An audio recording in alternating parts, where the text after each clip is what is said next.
Hello and welcome to State of the Economy. Today we have a special guest with us who has been in the news over the last 3 weeks, both in international media as well as Indian media, television and print. Some of the leading papers like Wall Street Journal, Financial Times have written about a book this person has written. It's called The Rise and Fall of Nations. And this book is making waves. Ruchir Sharma, the head of Morgan Stanley Investment Global, has written this book. And the reason why this book is much discussed is because it helps you understand what is going on in the global economy before the 2008 financial crisis and after, more particularly after. People are still trying to make sense, analysts around the world, as to what happened in 2008. And this is Ruchir's second book. The first one, which came out a few years ago, was called Breakout Nations, which also in a sense talked about where some of the global economies are headed. And this one, far more rigorous in terms of data analysis, etc., gives you a sense of what are the rules that what are the metrics that you should study to figure out where are the global economies headed, and who's doing well, who's potentially doing well, potentially not doing well. And he has created these 10 rules, and Ruchir Sharma would discuss some of these rules with us in greater detail. Welcome to our show, Ruchir. Sure.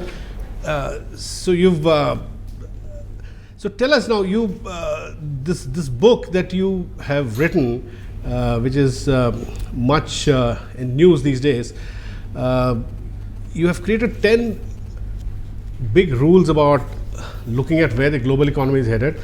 And I will just read one sentence or two sentences which in a way encapsulate the crux of your book, where you say a new era is defined by slower economic growth in every region of the world.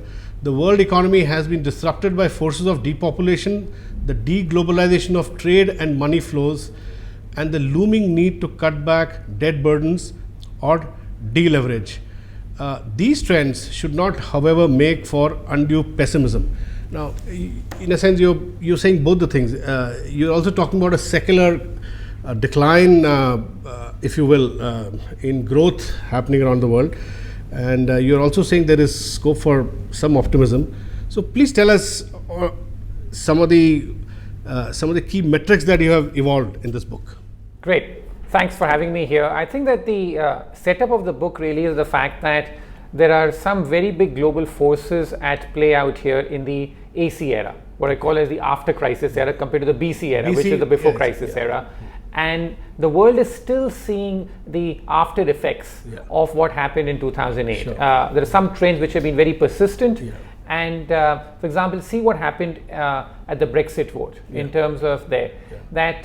In a way, the Brexit is a manifestation of many of some of these that trends. The biggest manifestation. Although of you some wrote of the it before trends. Brexit, right? Yes, that's right. So I think that one of the big trends that I speak about there is one of deglobalization, which is that the world is turning more inward. We all grew up in the 1980s and 1990s and even the last decade expecting the world to get more integrated, that there'd be more trade flows, there'd be more capital flows, and even more people flow between countries. That producing more wealth generally, globally. Apart from more wealth, as I said, much more integration, which would lead to much greater prosperity. That was the conventional thinking for much of the last 3 decades. What's changing now is the fact that nations are turning inward, where protectionist measures are going up, trade flows have collapsed, and even capital flows have reduced a lot. And India is getting affected also by all these trends. So if you look at trade flows, India cannot be isolated from these trends. No, it can't, because every great economic miracle of the last few decades has really been based on a very strong export performance. And one of the major headwinds to India's growth now is what's happening on the export front, where export growth here has basically been negative for a long time to come. And I think that the other issue here is the fact that even capital flows have come off, that even though we keep hearing about lots of FDI and a lot of FII, foreign institutional investor flows, banks are lending much less now across their borders. So that's a key part of deglobalization, and also the increase in protectionist measures, that countries today are taking many more discretionary protectionist measures, And in fact, India has been at the forefront of it. No other nation has taken as many protectionist measures as India has taken. In spite of the big promise at the G20 meeting that countries will not take protectionist measures, a lot of that is happening, right? Yeah, that's right. We've seen a big increase in protectionist measures which have taken place in the last few years in India as well. And then the other trend which is really causing havoc in the world is one which is an anti-establishment trend. So if you look at every country in the world today, you're seeing that there's some sort of disquiet with the establishment of that nation. And so the political economy backlash. Yeah, so like we track the approval ratings of leaders in the 20 largest economies in the world. And today, on average, those ratings are at an all-time low. Those ratings have been declining steadily since 2010 and are at an all-time low. And I think this also explains why we're seeing the rise of Trump in the United States, or you're seeing the rise of so many far-right populist kind of parties in Europe. And also in places like Latin America, the opposite is going on, which is that the left-wing parties were in power there and they're being replaced there by more economic orthodox, the so-called neoliberal parties, which we have all come to. So where the left is in power, yeah, the right is making inroads, and where the right is in power, the left is making inroads. That's what you're saying, right? Exactly. Or you know, like the far right is making inroads where even the right is in power. But this is not ideological. This is really about the fact there's an anti-incumbency wave running through the global political system, and whoever comes in its way is almost getting steamrolled. In a way, what is happening is ideology neutral. Yeah, that's right. More than ideology, exactly. So even the Brexit vote, I think at some level got confused by that, which is that it was as much an anti-establishment vote than about the specific issues of the relationship between UK and the rest of Europe. So those are the big trends I speak about. Of course, there are other sort of trends which are weighing down the global economy today. One is income inequality. Income inequality is on the rise everywhere. That's creating a lot of tension. And there's a backlash also building against immigration, which is not only about economics. It's also about many countries fearing that the social fabric is being torn apart because of immigration, and the fears about terror only play into that. Yeah. And so Britain, I believe, has been getting about 0.5 million immigrants year after year, right? So that's been one of the key. And it's been helping, like ironically, at a headline level, that's what's really been helping the British economy. Because if you look at Britain's organic population, or the domestic population, that's virtually not growing anymore. It's bringing down the cost of services, No, I mean like the population growth rate. Like a major point I make in the book is that there are two drivers of economic growth. One is increase in productivity, and the other is the increase in labor force. This is basic economic theory.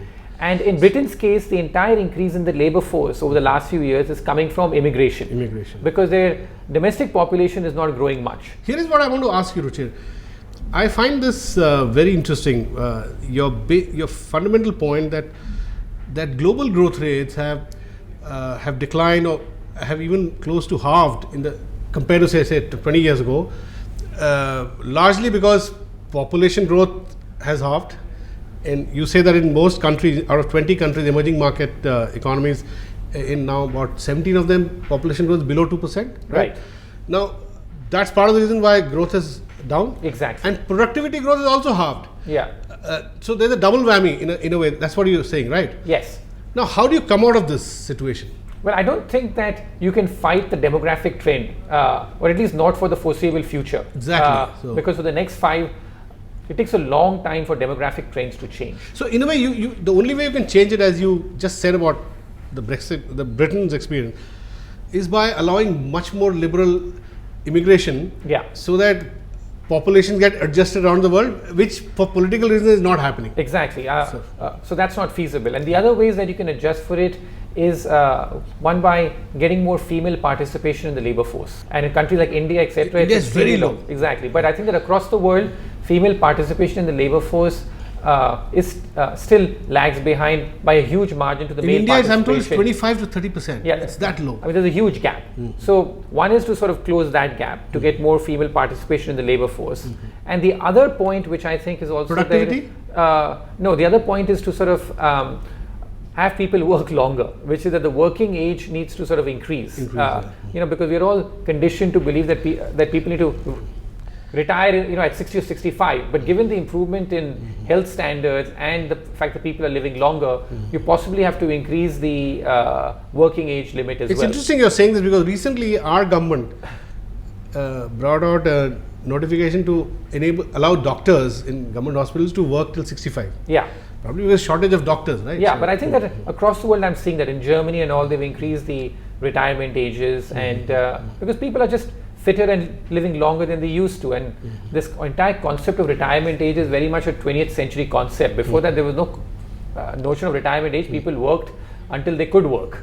So Ruchir, a broader reading of all your data that you've presented, whether it's data in relation to the debt bomb that countries are sitting on,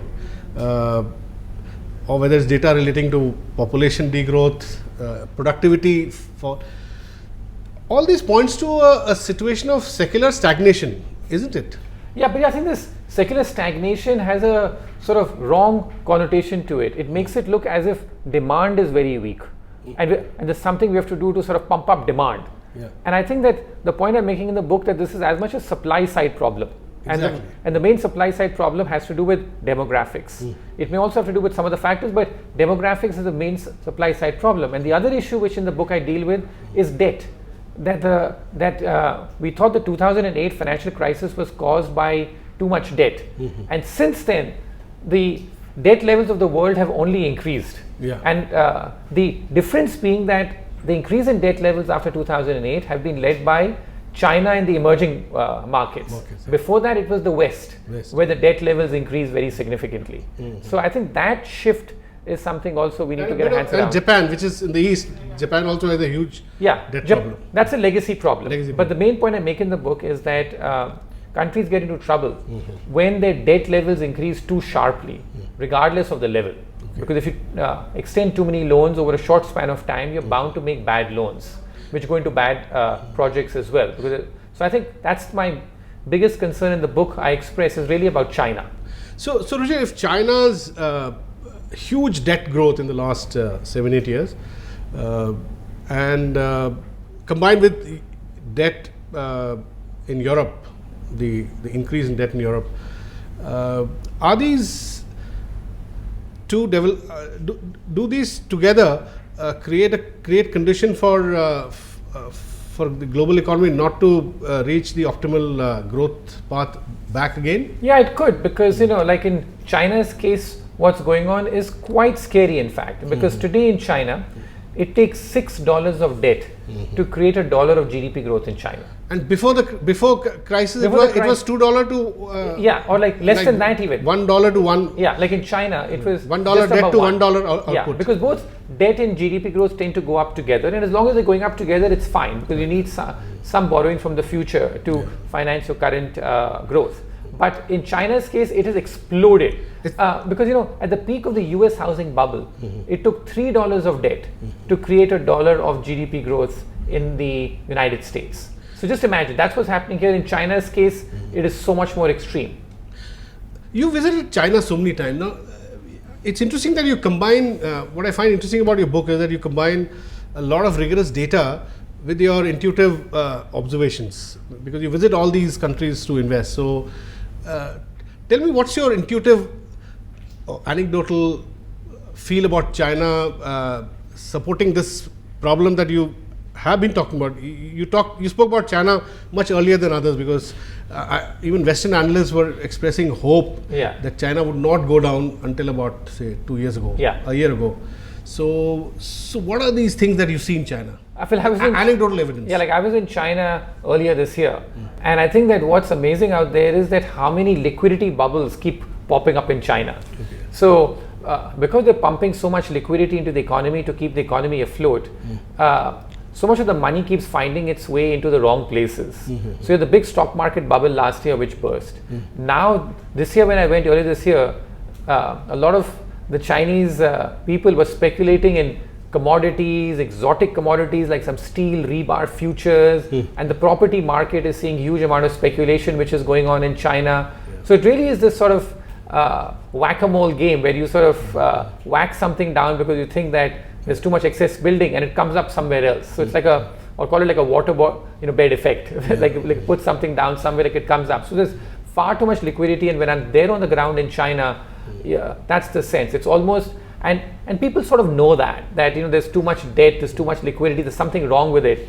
But the entire thing is that until the music is playing, you have to keep dancing. And you've been saying that the risk to growth comes much more from China than anywhere else in the world. Now, how does that affect India? Do you see any? It's very clear, because you see, look at the reaction to Brexit compared to what happened earlier this year, when China sort of had a couple of major shocks. One was at the beginning of this year when the stock market really fell again and the currency declined. The same thing happened in August last year. India was much more impacted by that. If you look at India's financial markets and general economic sentiment, much more impacted by that. So that was the first time we realized how much China could impact India. Exactly. Right? I think there was a broad realization then. China's slowdown has been hitting emerging markets since 2010. China's growth rate peaked then and it's been slowing down. So in fact, it's the reason why Brazil, Russia, these countries are in recession, is because of what really, the way that China, the Chinese economy slowed down very sharply. Like in India's case, the impact is less compared to Brazil or Russia, but still significant. And we saw it last year and then earlier this year, that compared to Brexit, the reaction that came from a China slowdown has been much greater. We see that even in the financial market. So therefore I tell people that if you're looking for risks, if you're looking for trouble, look east, not west. That we're conditioned thinking Europe, because and the next recession will be made in China. Yeah, that's the line in the book. And I think that the issue there is that as far as the Europe's concerned, their growth has been so weak in the last few years that they haven't contributed much to global growth. So their potential to take the global economy down, I think, is a bit limited, just because they haven't been major players in the global growth scene, because they've already been in trouble for so long. Now, of course, this year growth has been recovering a bit in Europe, but in general, their growth has been very low. But you take the case of China. China has been the largest contributor to global growth, because even though its economy is still nearly half the size of the United States, about 35% of the incremental global growth. Exactly, because their growth rate has been much faster than that of the United States. So I think that we should definitely keep a watch on China, and if there's some problems which build up in China, the currency, like even for the rupee, the single most important exchange rate to watch is the Chinese currency. Now the Chinese currency has another major fall, that will sort of put more pressure on the rupee. But the Chinese currency stabilizes, the rupee is stable. So that's really how the global economy is working. These shifts have happened, and I think that sometimes we still sort of think the old way. So I'm not that worried about Brexit, although if it leads to a disintegration of the European Union, like it'll be ugly, but that's a very long-term process that will play itself out. We could absorb that far better than something coming from China. Absolutely, that's the main point. Tell me, Ruchir, all these headwinds that you analyzed, whether it's deglobalization or depopulation, debt bomb. Now, how is India dealing with it? Now, you've been watching India very closely. You've also been a critic of this government in the sense that they didn't do adequate reforms in the first 6 months or 1 year, which you've always held that if you're doing something, do it in the first 1 year, right? So, in terms of policy framework reforms, where does India stand? Well, a couple of points here. One, I think in India we have to realize that in a very tough global environment, to grow at 5 to 6% is okay. And indeed, we are growing at about 5 to 6%. Exactly, because I don't believe the actual numbers of 7 to 8%. I think that there's some sort of mistake there in the way they calculate the GDP deflator, or there's something wrong with with those numbers. So that's not the true picture. 5 to 6% is possibly a more realistic growth rate. This is all an art rather than a science. So one is to accept that the growth rates are lower because of the fact that the global economy is weak and you cannot export your way to prosperity in such an environment. The second point, though, I'll say about is the fact that I'm disappointed with as an Indian that in the first 6 to 12 months much more could have been done. Having said that, today some incremental reforms are taking place, and at a time when many countries are going backward because they're seeing a rise in populism and sort of anti-growth policies, some incremental reform is still better than going backward and having outright populism. And you relative to other emerging economies, you give India a greater chance of doing well, right? Since you're looking at who might potentially do well. and there are a lot of things going good for India. You've said that India's debt problem is not as bad as what is faced in Europe, US, China. or China. Yes. But one area where you clearly give India a negative is, it's a full chapter there in your book, meddlesome state. Yeah. There is no indication yet that the state is moving out of businesses that they should not be in, and you, most particularly, you talk about how you use the word privatization by malign neglect, how public sector banks are virtually getting their values getting eroded, being captured by the other private sector rivals, just because there is so much neglect of the public sector banks by the state. Could you elaborate on that? Yeah, no, that's my biggest criticism, because I think this is something which I was even saying when the government first came to power, and people would ask, their standard question, what is the one thing that the government should do in the first year? And I would say that there's something wrong with the fact that the share of the public sector in the banking space in India, if you measure it like in terms of lending and assets, is more than 70%. There's no other developing country in the world with such a high share of the public sector in the banking sector. And you know what sort of problems that leads to? That leads to, like in terms of calls being made to public sector banks to do X, Y, Z, it leads to corruption, it leads to other sorts of problems. So any country needs a public sector, but the average across the emerging world is about 30% or so. And we are here at 70%. 70%. Yeah. And that's some problem which really had to be dealt with. And you mentioned that all the public sector banks with 70% market share, if you take their entire market cap, it is probably little less than that of HDFC bank. One bank. Exactly, one private bank. So that shows the extent of the decline in value. And this is not just, that's not true for just the banking sector. Now the banking sector is very important because it hurts the overall economy. That if your banking sector is not healthy, exactly. So if your banking sector is not healthy, that has an impact on overall credit growth of the economy, and it's something which hurts your economic growth. But the other sectors too, we have seen a similar slowdown, like in the public sector's growth, and we have seen them lose market value dramatically. So if you look at what's happened to public sector companies in the telecom sector, or even like in the airline sector, in all these cases, the private sector has sort of gained market share and they've lost value. And I call it privatization by malign neglect because of the fact that, like in a way, you're privatizing the sector, but the public sector companies are the worst combination because you're not protecting them either. They're slowly opening up to competition. Almost like slow poisoning yourself. Exactly. And you're losing government as owner. Yeah, and you're losing market value, in a very dramatic way. In a dramatic way, yeah. Ruchir, tell me, you've also spoken about, there are two other interesting trends that you've captured, which is new cities and urbanization. And the other one, of course, manufacturing as a share of GDP. Now, you've said that India has not produced enough new cities, which is an important marker of development in the history of development of any economy that you see. What is the problem? Why is India not making new cities? Yeah, like this, there's far too much sort of regulation in the current cities, and more than that, I think it's reflective of all the other problems India has. The lack of manufacturing, the lack of manufacturing, like outdated building laws, and just the fact that too much focus on the 5 cities. Like I compare India and China, and I say, like in China's case, their 10% of their urban population lives in their 6 mega cities, which is population of more than 10 million. In India's case, 17% of India's urban population lives in just 5 mega cities. So it's a huge concentration taking place in the mega cities in India.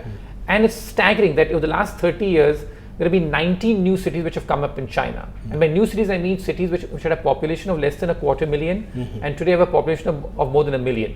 Principally because so much new manufacturing and new industries came up in these places. In India, we just haven't seen that. There have been only 2 new cities in India. Land politics, that politicians are sitting on land. There's too much crony capitalism around land, development of land. Thank you very much, Ruchir, for talking to us. And so this book, therefore is a must to understand what is going on in the world in terms of decline in growth, and what India needs to do to really face these headwinds and come out of it, as Ruchir says, by first identifying the problem. Because if you think that you are already growing at 8%, then you will think that you have no problem there, right? So first recognize the problem. We are in a kind of low growth trend in general, so it has to be dealt with accordingly. Thanks, Ruchir, for talking to us. That's all we have in this edition of State of the Economy. We'll be back with you next week. Thanks for watching.